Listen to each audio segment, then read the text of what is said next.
Kalau tips sih paling misalkan kayak pagi sampai siang belajar, terus malam ya belajar aja diulang gitu apa yang lagi dipelajarin 1 jam. Yang penting konsisten gitu apa yang dipelajarin gitu. Sama-sama. Oke, pertanyaan berikutnya. Siapa yang mau coba tanya lagi? Yakin gak ada yang mau? Sombong amat ya. Oke. Kalau misalnya jadi perawat itu harus ada basic nggak di Indonesia ya? Nggak harus, jadi justru auxilium itu kita dilatih Jadi profesional. jadi tenaga ahli, jadi tenaga profesional.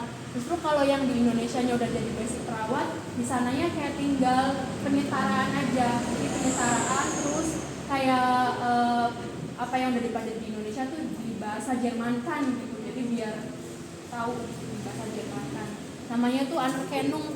Oh gitu. Jadi ijazahnya di Anerkennung Di penyetaraan ya. penyetaraan. Oke. Kalau untuk perawat itu dia B1 atau B2? Setahu, jadi tergantung dari perusahaannya ya. Ada yang misalkan kalau dia ketat banget harus B2 gitu wajib. Tapi kalau misalkan ada yang udah B1, udah punya B1 boleh. Terus nanti setelah 3 tahun itu kan nanti harus wajib ngambil B2 di tengah, misalkan bisa 1,5 tahun gitu wajib B2. Soalnya itu butuh buat sertifikatnya buat ujian akhir. Sertifikat B2-nya itu biar boleh sama dinas pendidikan di sana. Gitu. Kalau untuk sertifikat. Jadi berangkat dari awal emang melamarnya sebagai perawat.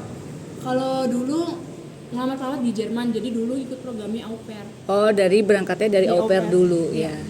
Oke. Nah, jadi segala sesuatunya memungkinkan ya. Oke, yang penting sampai sana dulu, oke? Yuk, sekarang pertanyaan berikutnya. Oke. Proses kerjanya berapa hari sama proses belajarnya berapa hari? Ya, jadi setiap jurusan itu beda-beda. Ada yang kalau setahu saya yang perawat itu kan jadi misalkan lagi sekolah ya, lagi teori, namanya kan teori blok. Misalkan teori blok ya 2 bulan, jadi teori di sekolah aja atau 1,5 bulan sampai 2 bulan itu teori.